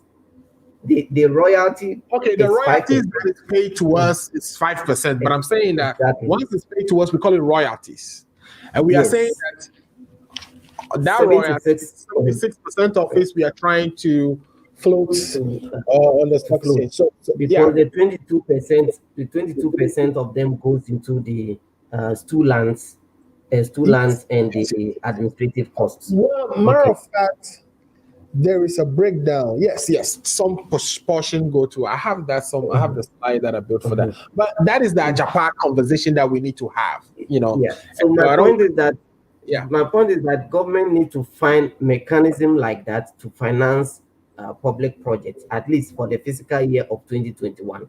Anything short than that, it's going to be hard for the government to get its indicators in shape, because obviously, if you are talking about 74.4, remember between August and now we moved from 65 to 74.5. That is almost 10%. Right. If you go at that unsustainable rate to say by July, you are going to get into 80-something percent. Yes, I agree. Okay, that is almost getting to. That means that your actual revenue, it's completely gone. Then you are left with nothing for whatever project you even if it's just a KVIP that you want to build. You don't even have it. Yeah, I agree. I agree with you, Joe. So government needs to assemble is expect and find a way to halt this process, because already there are some difficulties and challenges even in terms of the energy sector. There are difficulties and challenges in terms of salaries and wages, and people have started making noise. Okay, so government needs to really sit down and find a way of halting some of these debt stop, and government needs to be very efficient in allocation of whatever stimulus packages that the government received and giving it out to these medium and small scale enterprises. Finally, I think that government needs to go hard to this collapse bank and make sure that the 21 billion that we have invested so far in saving those collapse banks alone, we can get something that's almost like $3.5 billion. Even if we can get $1 billion from those monies, that will give government some breathing space, some physical space. So government needs to really, because all this while we have been hearing about how much we have spent, but how much has so far the how do you call them, the takeovers, how much have they been able to recoup for the state? And government needs to also look into that area as well. And if government can even get $1 billion from that area, it will at least give government some physical space to, in the short-term period, put its finances in shape. Other than that, government is going to be in a difficult situation at this point in time. Okay, pretty good. Now, I wanted to look quickly at how the sectors were impacted, right? And you can find this on page 2 of the data dump, the summary of economic and financial data. When you look at page 2 of that, you see that with the GDP, the gross domestic product, when you come under the sector performances, the growth by the sector, you will notice that, of course, they are reporting on agriculture, industry, and services, right? You will notice that before COVID, agriculture was growing at 6.8%, right? Industry was growing at 5.4%, services 11%. Now, when COVID hit in March, agriculture fell to 2.8%, industry 1.5%, services 9.5%, which means services actually held. But somewhere around June, when, of course, the ramification of COVID was really felt, you could see that agriculture continued to grow at 2.5%. Services actually fell 2.6%, and industry fell 5.7%. In September data, you'll see agriculture continuing to grow at 8.3%, while services fell at 1.1%, and industry fell at 5.1%. So there is something with agriculture, which tells me that though it fell because of COVID, it still didn't contract.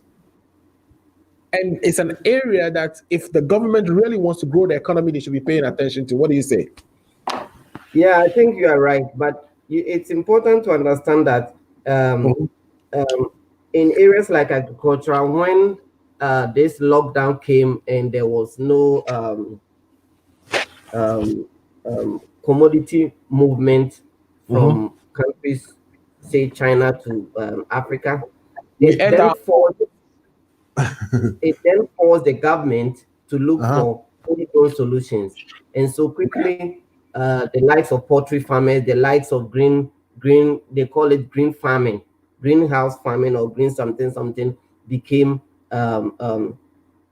something that the government was looking. In fact, supermarkets, shopping malls in Ghana, which were not able to get their produce from South Africa, tomatoes, whatever that initially they were ordering from South Africa, all of a sudden started signing agreements with a greenhouse farming, where the John Kuma, it has escaped me, John Kuma is the head of that organization.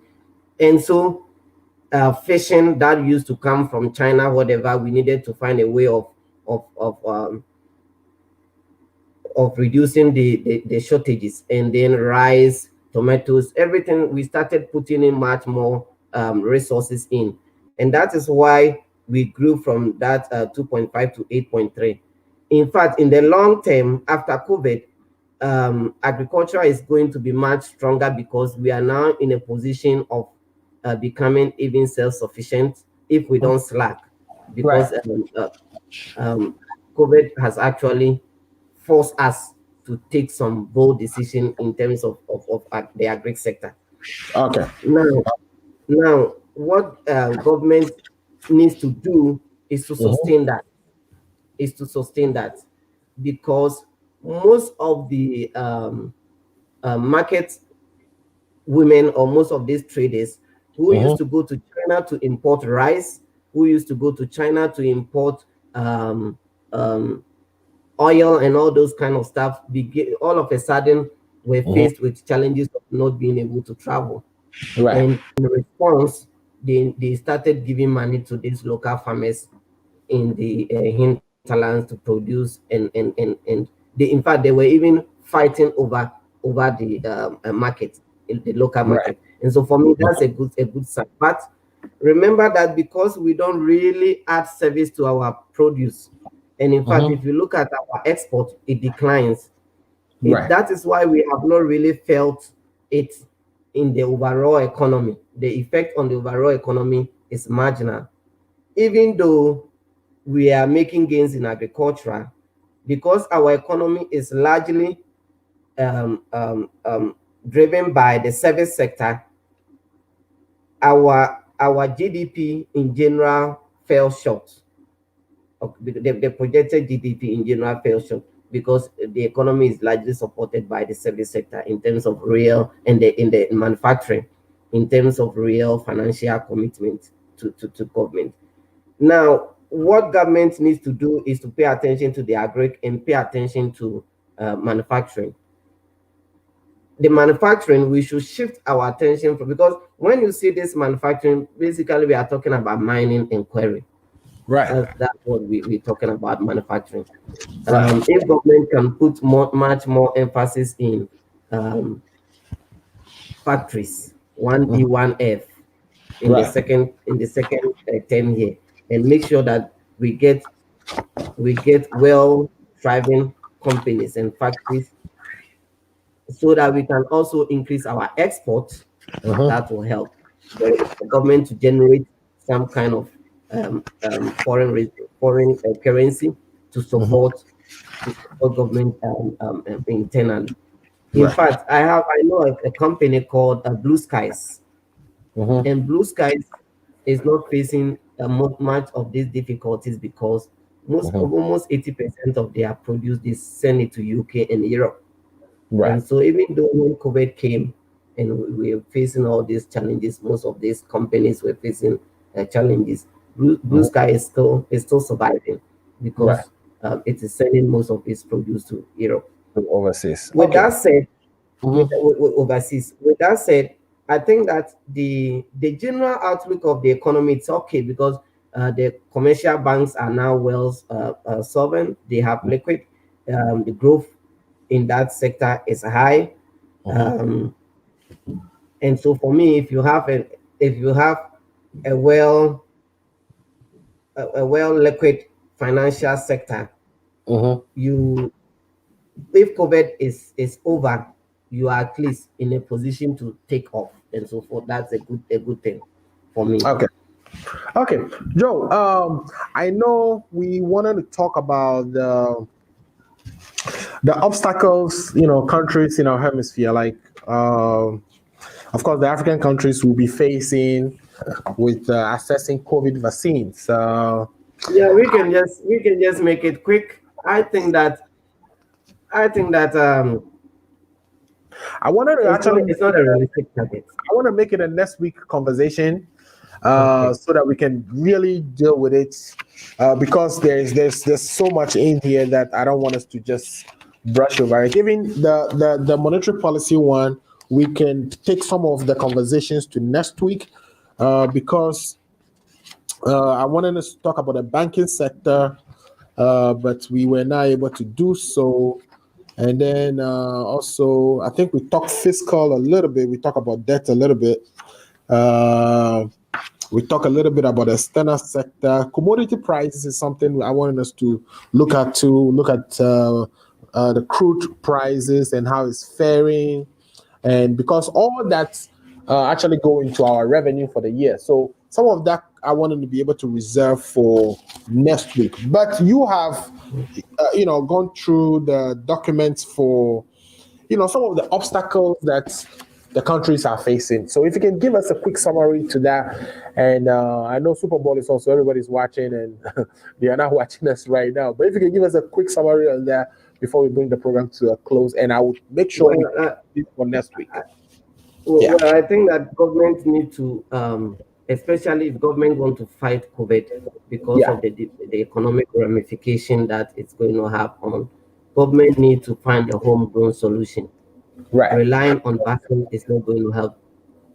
Because the short term requires that it's frozen at a certain temperature. And so I think about Ghana and I'm like, how are we going to do this? Especially if we had to take on, we had to get the Pfizer vaccine. I mean, and we are sending it to, the remote areas of our country. Unless we bring all of them to Accra. Maybe we will bring all of them to Accra and then we bring them to Kumasi. And you can also see the challenges with that, right? Because then you are going to bus people to Accra, maybe in a public transportation, and then they get to catch the disease on before they get away. I mean, government needs to find a homegrown solution, right? And government needs to institute strict measures of movement or social movement so that we can reduce the rate of infection. Once we are able to do that and get to pre-election data, that itself it's okay. Remember, before the election, Ghana was in a very, very good position before the election. If we get to that level, we can continue to do our business and then hope hope that something positive comes out after maybe 1 year time, and then we look into vaccine. Other than that, we simply don't have it. And if you have the money, we can't get. The reality was that Ghana was not in a good position before the election. It wasn't. The country wasn't. It was just, and there are allegations out there that, numbers were not properly reported because it's not even possible that right after the election we have all this spike in COVID. Those are all speculations. I mean, I'm not saying they are not true. They can be true, but you look at the data every day, and this is the conclusion they've arrived at. That people are also saying that the figures we are getting now is just speculative because government wants to support externally. People are saying it's also speculative because African countries want to get to us. Why can our government not just tell us the truth? And also, let me ask: do you think we are going back on lockdown? We are going back, especially Accra and Kumasi. Do you think those two places may be locked down? Because as we speak, the UK variant, which is the B117, is becoming the issue in Ghana. Yeah.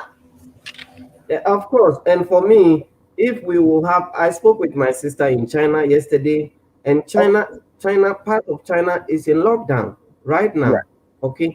So I was asking her, I said, why is it that this virus came from China and it seems everything is normal in China? She said, no, because you guys, the international media is not reporting to you. We are constantly in lockdown for over 1 year now. For over 1 year now. Within the school that she doesn't go out and she doesn't come in. No one comes in. For over 1 year now. Okay. It is extensive lockdown in China. Okay. Unless it's a big multinational company that needs the workers maybe move to China, and even that if the worker comes in and there's an outbreak, the company is going to be surcharged. Okay. So we need to take some of these hard hardcore measures. If we have to lock down our economy for 2 weeks so that we can control the rate of, we can bring down the rate of infection to less than 1, that is good.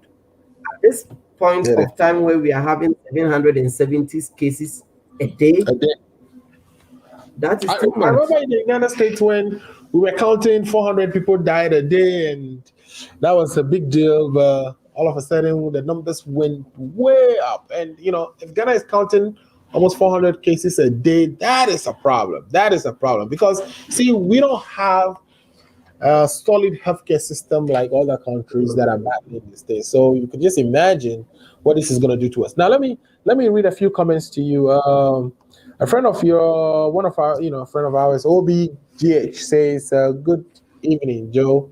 And then, I don't know if you know him, he also said, Joe, these banks have been closed. How are they going to raise the money to pay? So, I mean, I think he's referring to what you meant by all this money that we spent to kind of bail out the banking sector if we can recoup something for the government. And then Joe again says, Joe, vaccines getting to Ghana will be a Herculean task. Okay, we agree with him on that. And then the last thing Joe says again is, he says, Joe, I see the last thing Obi said again, he says, Joe, there are no speculations, they are truth. In other words, the fact that, you know, the numbers were not properly being reported, he's saying that is true. That is not a speculation. What do you say to all that? Well, my Obi high, it can be true. I mean, I'm just saying people are saying it's speculative. I don't have any evidence to support that. Right. With the banks, even though they have closed, we have the shareholders, and there's evidence. I mean, abundance of evidence that these shareholders have money. Right. Stockpile, some of them overseas, some of them in Ghana. I mean, we know where if we want the money, we know where the money is. We can take the money from them.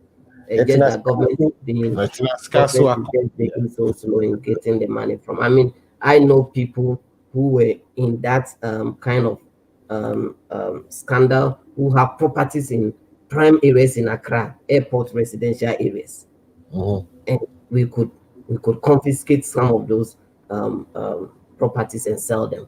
I thought that was going to be the approach, because we were now only paying the depositors, but then we're also going to investigate and perhaps like you said, confiscate or take over some of the assets. That is the work of the receiver. That is the work of the receiver. But as of now, we have not asked the receiver how much money have you been able to retrieve for the state. So this is your government's policies, and I'm happy that even you see where some challenges are, and perhaps things that could be done to improve. So I think it's good overall. I mean, you are not just one-sided. You are really dealing with the Ghana first, right? You are analyzing things regardless of which political party is. Okay, I told you I'm not like Dr. Lawrence and the NDC people. Anyway, Joe, because they created this mess for us. Right. Yeah, thank you so much. At least tomorrow we are going to see them in court. We are going to see. I think tomorrow they are going to cross-examine Roger Metonino, and my worry is that the Supreme Court justices must be able to tell NDC that they should supply all their witnesses this point in time. Other than that, Rojo will come. Then the Supreme Court justices are going to ask Chachu, "Are you done with your witnesses?" Then he'll say, "Oh my Lord, we are waiting on the first respondent so that we can file another witnesses again." And if we go by that route, we are never going to finish this case. Right. So the Supreme Court justice must order Kata to bring all their witnesses, if indeed they are going to exhaust all the 5 witnesses that they said in their pleadings. They're saying that some of the things they asked for, like the interrogatories, the petition they had filed, the application they filed for the first respondent to admit to certain facts, that was denied, the application for inspection of certain documents that was also denied. That those applications would have, given them a clear idea of whether they needed to add another witness or not. Maybe when they cross-examine, my suspicion is when it's tend to cross-examine the respondents' witnesses that may trigger or that they bring somebody else. Then why don't we get to that point instead of delaying the process? But all that would have been done in case management, all that would have been done in case management if the Supreme Court had allowed it. So this is why we are facing all this problem of we don't even know how many witnesses we wanted to bring. We don't know if we are going to exhaust the 5 or not. No, you said you have 5 witnesses. You said in your pleading that you have 5 witnesses. So we were expecting that you will come with 5 witnesses, only for you to come with 2. And then when we asked you, do you have any witnesses? You say yes. Okay, now you brought another one. What about the remaining 2?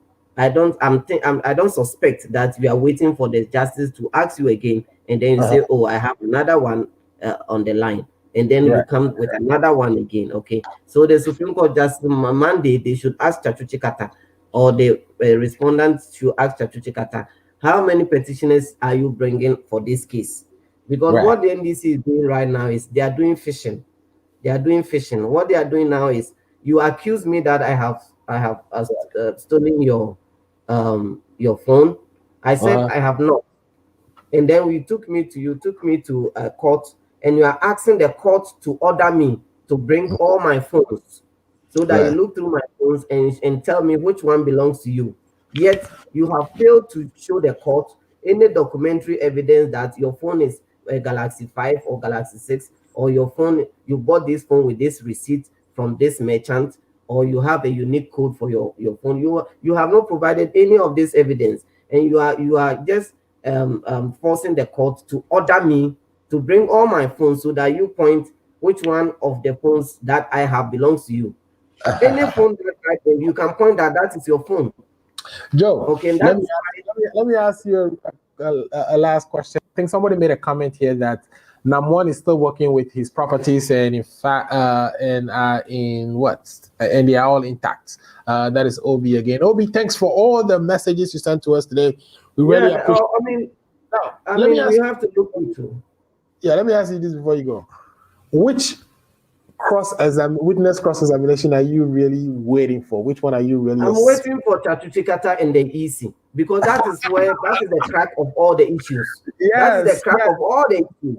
That's what I'm waiting for. Because clearly we have come to know that Professor White, Rojo, NDC, they don't even know what. I mean, clearly, based on the question, to the extent that he did not have any communication with, the electoral commissioner told me, come on, you should be out. I mean, but that's my opinion. I mean, if you haven't talked to, because everything he was saying was things that were told to Rojo. And unfortunately, Rojo is not feeling well as well. So I'm waiting really for, the one between Chachuchi Kata and the electoral commission. That is going to be the crack of the case. When Chachuchi Kata will pick all his pink sheets and ask the first respondent, how did you get this figure? Then the first respondent would now, under cross-examination, under oath, would say, this plus that gave me this. And then the case, based on that, then the case is settled. I don't even know why the second respondent even need to be cross-examined on that case, because clearly, what is the effect of the second respondent cross-examination? Unless the second respondent made statements that perhaps would suggest that they were passing some information on to, because the accusation is that the second respondent fed data to the first respondent. I don't know how true that is, but we'll find out. How do you investigate that? We'll see. Okay. So next week we would be talking. We will, of course, do the court updates again, and so thank you so much. Yeah, and so we'll prepare for that. I need your nice picture, the way you are looking at the camera, so I could develop a poster and circulate so that my viewers would get to see and know when you are coming and when you are not coming. Also, we would call the pandemials being the generation of pandemic infected. I was telling somebody, this is the one generation that we've witnessed We witnessed the Iraqi war in 91. We witnessed the World Trade Center getting bombed. We all thought, that we are all going to die because of weapons of mass destruction. It was the biggest fear forever.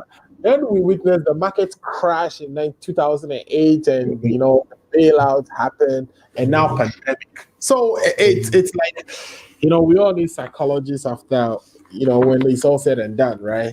But we table the pandemic discussion for next week, and then we would also revisit some of the monetary policy. The case will be over next week. The NDC case is going to be over this week. By this week, by Friday, the case will be over.